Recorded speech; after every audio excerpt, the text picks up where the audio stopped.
Hello everyone, welcome to FOC class 11 and 12। आज की video में हम क्लास 12 सीबीएसई बोर्ड एग्जाम के लिए इंफॉर्मेशन टेक्नोलॉजी आईटी कोड 802 का गेस्ट पेपर डिस्कस करने वाले हैं। ये पार्ट 5 है एंड इससे पहले हमने 4 पार्ट्स कंप्लीट कर लिए हैं। तो पहले आपको वो 4 पार्ट्स कंप्लीट करने हैं एंड देन ये 5th पार्ट कवर करना है। So let us start. अभी तक हमने section be subjective type questions के 2 मार्क्स क्वेश्चंस तक कंप्लीट कर लिए थे। ऑब्जेक्टिव टाइप क्वेश्चंस वो सभी हमारे कंप्लीट हो गए थे, जिसमें से 1 मार्क के क्वेश्चंस होते हैं। देन एम्प्लॉयबिलिटी स्किल्स के सब्जेक्टिव टाइप क्वेश्चंस जो 2 मार्क्स के थे वो भी हमने कंप्लीट कर लिए थे। देन सब्जेक्ट स्पेसिफिक स्किल्स के 2 मार्क्स के क्वेश्चंस हमने देखे थे। तो आज हम 3 मार्क्स के क्वेश्चंस देखने वाले हैं from subject specific skills. Okay, so यहाँ पर हमें 3 क्वेश्चंस गिवन होंगे एंड हमें कोई भी 2 अटेम्प्ट करने हैं। ओके, फर्स्ट क्वेश्चन, यहाँ पर हमें कोड गिवन है एंड इसके बेसिस पर आउटपुट बताना है। मैंने आपको बहुत बार बोला है, आप पहले कोडिंग वीडियो देखेंगे, उससे आपको पता लगेगा कोडिंग क्वेश्चंस को कैसे सॉल्व करते हैं। एंड अगर आपने अभी तक नहीं देखी है तो प्लीज़ पहले आप कोडिंग वीडियो देखें एंड देन ये वीडियो देखेंगे। ओके, एंड अगर आपने वो वीडियो ऑलरेडी देख चुकी है एंड इससे पहले जो हमने गेस्ट पेपर के पार्ट 4 डिस्कस किए हैं वो सभी देख लिए हैं, तो इसके बाद आप ये क्वेश्चन इजीली सॉल्व कर सकते हैं। सो लेट अस सी, पहले आप खुद इस क्वेश्चन को अटेम्प्ट करेंगे एंड देन जो सॉल्यूशन मैं बताऊंगी उसे समझेंगे। ओके, सो यहाँ पर सबसे पहले हमें जावा प्रोग्राम्स मीन्स पैकेज का नेम गिवन है, देन हमें क्लास का नेम भी गिवन है string demo, then main method given है। तो यहाँ पर जो मेन मेथड में जो भी स्टेटमेंट्स हैं वो एग्जीक्यूट होंगी। हम जानते हैं, हमने एक मेथड पढ़ा है मेन मेथड, आप रिकॉल करेंगे। मेन मेथड बहुत इम्पॉर्टेंट है। जो भी स्टेटमेंट्स मेन मेथड में गिवन होती हैं वो पहले एग्जीक्यूट होती हैं। तो यहाँ पर ये जो हमें 4 स्टेटमेंट्स गिवन हैं ये पहले एग्जीक्यूट होंगी। ठीक है, तो लेट अस सी यहाँ पर हमें क्या आउटपुट मिलेगा। इसके लिए हमें ये 4 स्टेटमेंट्स डिटेल में समझनी होंगी।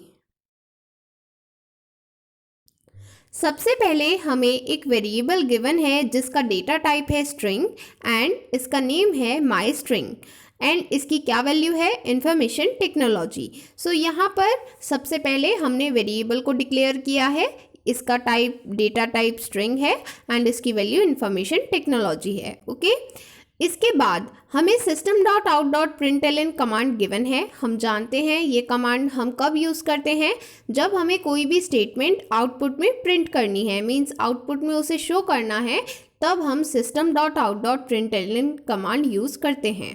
तो यहाँ पर हमें आगे ब्रैकेट्स में क्या गिवन है, पैरेंथेसिस में my string dot index of E. तो देखिए, हमने स्ट्रिंग मैनिपुलेशन के लिए कुछ मेथड्स पढ़े थे, मीन्स जो मेथड्स हम स्ट्रिंग के साथ यूज़ करते हैं। तो यहाँ पर हमें कौन सा मेथड गिवन है, इंडेक्स ऑफ मेथड। तो ये मेथड हम कब यूज़ करते हैं, जब हमें ये फाइंड करना है कि गिवन कैरेक्टर गिवन स्ट्रिंग में कौन से इंडेक्स पर प्रेजेंट है, मीन्स क्या पोजीशन है ये जो गिवन कैरेक्टर है, इस कैरेक्टर की क्या पोजीशन है गिवन स्ट्रिंग में, ये फाइंड करने के लिए हम इंडेक्स ऑफ मेथड यूज़ करते हैं। ठीक है, तो सबसे पहले हमने मेंशन किया है माई स्ट्रिंग डॉट, मीन्स हमें माई स्ट्रिंग में फाइंड करना है। इंडेक्स ऑफ ई मीन्स हमें ई कैरेक्टर का इंडेक्स फाइंड करना है माई स्ट्रिंग में। तो माई स्ट्रिंग की वैल्यू है इंफॉर्मेशन टेक्नोलॉजी। तो यहाँ पर हमें फाइंड करना है कि ई का इंडेक्स क्या होगा। तो आप चेक कर सकते हैं, यहाँ पर आपको काउंट करना है ई कहाँ पर प्रेजेंट है सबसे पहले। तो आपको ध्यान देना है, अगर इन केस यहाँ पर एक ही कैरेक्टर रिपीटेड होता, मीन्स यहाँ पर ई प्रेजेंट एक ही टाइम है, बट इन केस अगर ई 2 टाइम प्रेजेंट होता तब आप कौन सा पोजीशन मेंशन करते, कौन सा इंडेक्स मेंशन करते, आपको पहला इंडेक्स मेंशन करना होता है। Okay, remember that. सो यहाँ पर हमें इस कमांड के लिए, स्टेटमेंट के लिए क्या आउटपुट मिलेगा, 13, बिकॉज यहाँ पर ई का इंडेक्स है 13। Okay, then next system.out.println my string dot contains no. तो यहाँ पर हमने यूज़ किया है contains method. Contains method true या फॉल्स में आंसर देता है। हम जो भी सब स्ट्रिंग यहाँ पर मेंशन करने वाले हैं कंटेन्स मेथड में, वो चेक किया जाएगा कि वो गिवन स्ट्रिंग में प्रेजेंट है या फिर नहीं। अगर ये सब स्ट्रिंग जो हमने कंटेन्स मेथड में यूज़ की है, अगर ये सब स्ट्रिंग गिवन स्ट्रिंग में प्रेजेंट है तो हमें ट्रू मिलता है आंसर, एंड अगर ये सब स्ट्रिंग गिवन स्ट्रिंग में प्रेजेंट नहीं है तो हमें आंसर फॉल्स मिलता है। तो आप यहाँ पर चेक करेंगे कि जो इन्फॉर्मेशन टेक्नोलॉजी वैल्यू गिवन है माई स्ट्रिंग की, उसमें नो सब स्ट्रिंग प्रेजेंट है या फिर नहीं। तो आप देख सकते हैं नो प्रेजेंट है, तो इसलिए यहाँ पर क्या आंसर होगा, ट्रू। ओके, इसके बाद system.out.println my string dot length. तो यहाँ पर हमें क्या बताना है, यहाँ पर हमने लेंथ मेथड यूज़ किया है, एंड जैसे कि आपको पता है लेंथ मेथड हम यूज़ करते हैं किसी भी स्ट्रिंग की लेंथ को कैलकुलेट करने के लिए, मीन्स स्ट्रिंग में present total number of characters को काउंट करने के लिए। एंड ध्यान देना है यहाँ पर हम स्पेस को भी काउंट करते हैं जब हम लेंथ मेथड यूज़ कर रहे हैं।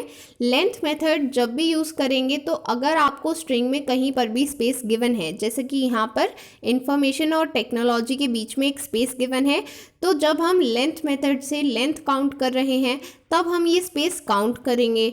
बट अगर हम इंडेक्स ऑफ मेथड यूज़ करते हैं जहाँ पर हमें किसी भी स्पेसिफिक कैरेक्टर की इंडेक्स, उसकी पोजीशन ये फाइंड करना है, तब हम स्पेस काउंट नहीं करते। तो ये दो फैक्ट हैं जो आपको याद रखने हैं, प्लीज़ आप इन्हें नोट कर लें, बिकॉज आप जनरली एग्जाम में ये चीज़ भूल जाते हैं एंड इसी वजह से मिस्टेक हो जाती है। ओके, तो आपको ध्यान रखना है इंडेक्स ऑफ मेथड जब भी यूज़ करेंगे तो हमें स्पेस काउंट नहीं करना है, बट अगर हम लेंथ मेथड यूज़ कर रहे हैं तब हमें स्पेस काउंट करना है। ओके, तो यहाँ पर हमने लेंथ मेथड के साथ स्पेस काउंट किया, इसलिए हमें क्या आंसर मिला है यहाँ पर 22, बिकॉज यहाँ पर स्पेस को काउंट करने के बाद इस स्ट्रिंग की लेंथ होगी 22।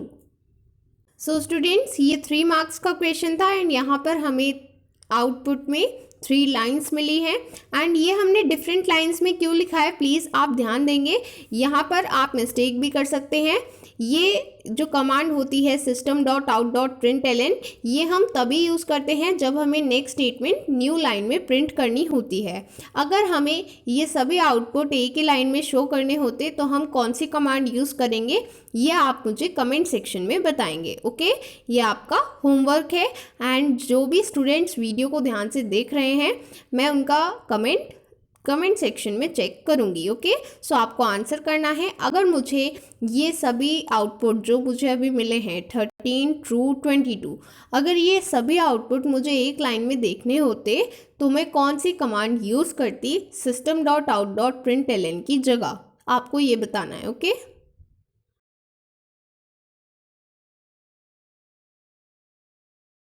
देन नेक्स्ट क्वेश्चन, यहाँ पर 2 पार्ट्स हैं। सबसे पहले पार्ट में हमें कोई भी क्वेरी लिखनी है एंड ऑपरेशन और ऑपरेशन को यूज़ करते हुए, एंड देन सेकेंड पार्ट में हमें बताना है दोनों के बीच क्या डिफरेंस होता है। तो सबसे पहले पार्ट का आंसर करेंगे ए पार्ट। फर्स्ट इज एंड, तो एंड को यूज़ करते हुए आप कोई भी एक सिंपल क्वेरी मेंशन कर सकते हैं। आप जानते हैं हम एंड कब यूज़ करते हैं, वेयर क्लॉज में हम एंड तब यूज़ करते हैं जब हम 2 कंडीशंस दे रहे हैं, एंड हमें ये स्पेसिफाई करना है कि दोनों कंडीशंस ट्रू होनी चाहिए, तो इस चीज़ के लिए हम एंड यूज़ करते हैं। ओके, तो यहाँ पर हमने सबसे पहले सेलेक्ट कीवर्ड मेंशन किया है, then attribute name depth number mention किया है, देन फ्रॉम कीवर्ड के बाद टेबल नेम टीचर मेंशन किया है, देन वेयर क्लॉज में हमने कंडीशन दी है। तो जैसा कि मैंने अभी आपको बताया हम 2 कंडीशंस देंगे एंड दोनों ट्रू होनी चाहिए, ये स्पेसिफाई करना है।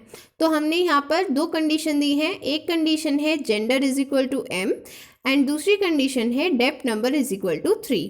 तो यहाँ पर हमें दोनों कंडीशंस ट्रू चाहिए, इसलिए यहाँ पर हमने मेंशन किया है एंड कीवर्ड। ठीक है, देन नेक्स्ट और ऑपरेशन हमें यूज़ करना है।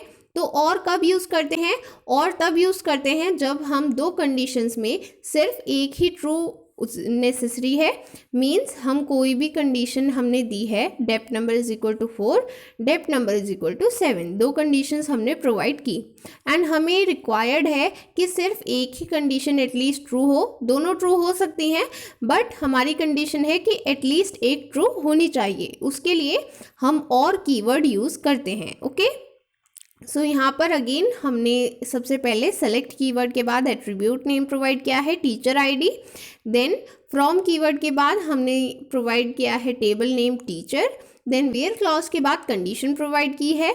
यहाँ पर दो कंडीशंस हैं एंड दोनों में से कोई भी एक सेटिस्फाई होनी चाहिए, तो इसलिए हमने यहाँ पर और कीवर्ड यूज़ किया है। ओके, देन नेक्स्ट क्वेश्चन में हमें बताना है दोनों के बीच क्या डिफरेंस होता है एंड और इन दोनों के बीच डिफरेंस बताना है। तो मैंने अभी आपको क्लियर वर्ड्स में एक्सप्लेन किया है, and is used when both conditions must be true, मतलब जब हमें ये स्पेसिफाई करना है कि गिवन टू कंडीशंस हैं एंड ये दोनों ही ट्रू होनी चाहिए तब हम एंड यूज़ करते हैं। और कब यूज़ करते हैं? जब कोई भी एक कंडीशन ट्रू हो, दोनों हो सकती हैं बट एटलीस्ट एक ट्रू होनी चाहिए, तो ये स्पेसिफाई करने के लिए हम और ऑपरेशन यूज़ करते हैं। ओके,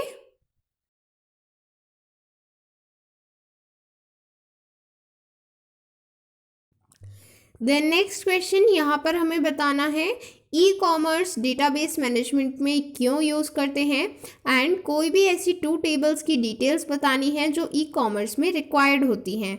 तो सबसे पहले हम बताएंगे ई कॉमर्स में क्या रिक्वायरमेंट है, क्या यूज़ है डेटाबेस मैनेजमेंट का। तो हम यूज़ कर सकते हैं डेटाबेस मैनेजमेंट एप्लीकेशंस को ई कॉमर्स डोमेन में इंफॉर्मेशन स्टोर करने के लिए। कौन से इन्फॉर्मेशन? प्रोडक्ट्स एंड कस्टमर्स के रिगार्डिंग, मींस जो भी प्रोडक्ट्स हम ई कॉमर्स में सेल कर रहे हैं वो सब, एंड जो भी हमारे कस्टमर्स हैं जो ये प्रोडक्ट्स परचेज करने वाले हैं उनके बारे में हम इंफॉर्मेशन स्टोर करते हैं। ओके, तो इसके बाद हमें दो टेबल्स की डिटेल्स देनी है, तो हम यही दो टेबल बना लेते हैं, प्रोडक्ट एंड कस्टमर। तो प्रोडक्ट टेबल क्या बताएगी? जो भी प्रोडक्ट्स अवेलेबल हैं शॉपिंग के लिए उन सभी की डिटेल्स बताएगी, जैसे कि product ID, name, category ID, price, quantity, discount, brand, colour, size, seller ID and उसकी डिस्क्रिप्शन। तो ये सभी चीज़ें हम प्रोडक्ट टेबल में दे सकते हैं। Then next table customer table होगी। यहाँ पर हम स्पेसिफाई करेंगे जो भी डिटेल्स कस्टमर के बारे में है, जैसे कि वो जो भी इंफॉर्मेशन लॉग इन टाइम पर देता है या फिर ऑर्डर टाइम पर देता है। फॉर एग्ज़ाम्पल, जब आप कहीं भी लॉग इन करते हैं तो आप अपना first name, last name, password, ये सभी चीज़ें प्रोवाइड करते हैं। एंड अगर आप ऑर्डर कर रहे हैं कोई भी चीज़ तो आपको अपना डिलीवरी एड्रेस, कॉन्टैक्ट नंबर, ये सब चीज़ें भी प्रोवाइड करनी होती हैं। तो ये सभी इंफॉर्मेशन कस्टमर टेबल में स्टोर होगी। ओके, तो यहाँ पर ये टू टेबल्स हैं, प्रोडक्ट एंड कस्टमर, जो हम ई कॉमर्स फील्ड्स में यूज़ कर सकते हैं। तो ये 3 मार्क्स का क्वेश्चन था। सबसे पहले हमने बता दिया क्या यूज़ है ई कॉमर्स में डेटाबेस मैनेजमेंट का, एंड देन हमने टू टेबल्स का डिस्क्रिप्शन बताया। तो यहाँ पर ये 3 मार्क्स का क्वेश्चन हमने कंप्लीट कर लिया है। ओके, सो आज की वीडियो में हमने 3 मार्क्स के क्वेश्चंस डिटेल में डिस्कस किए। यहाँ पर हमने कोडिंग का क्वेश्चन भी डिस्कस किया एंड डिस्क्रिप्टिव आंसर भी डिस्कस किया, एंड साथ ही ऐसा आंसर भी डिस्कस किया जहाँ पर हमें पार्ट वाइज आंसर मेंशन करने थे। ठीक है, तो इसी तरह से डिफरेंट टाइप्स के क्वेश्चन आपके एग्ज़ाम में भी पूछे जाते हैं। अगर 3 मार्क्स के क्वेश्चंस हैं तो वहाँ पर कोडिंग का क्वेश्चन भी मिल सकता है। इस तरह से डेटाबेस मैनेजमेंट से डिस्क्रिप्टिव आंसर भी मिल सकता है। ज़रूरी नहीं है कि डेटाबेस मैनेजमेंट से ही मिले, हो सकता है कोई और चैप्टर से मिले। ठीक है, एंड जो क्वेश्चन हमने डेटाबेस कंसेप्ट से किया, जहाँ पर हमने एंड और बूलियन ऑपरेशंस के बारे में बताया, तो उस तरह से हमें पार्ट वाइज क्वेश्चन अटेम्प्ट करने को मिल सकता है। ठीक है, तो 3 मार्क्स में इस टाइप के क्वेश्चंस हमें मिलते हैं। एंड आज की वीडियो में हमने 3 marks means short answer questions discuss किए, एंड नेक्स्ट वीडियो में हम लॉन्ग आंसर्स मीन्स 4 मार्क्स के क्वेश्चंस डिस्कस करेंगे जो बहुत इंपॉर्टेंट है। एंड आपको वो वीडियो ज़रूर देखना है, बिकॉज लॉन्ग क्वेश्चंस आप किसी भी केस में लीव नहीं कर सकते। सबसे ज़्यादा स्कोरिंग लॉन्ग क्वेश्चंस ही होते हैं। ओके, सो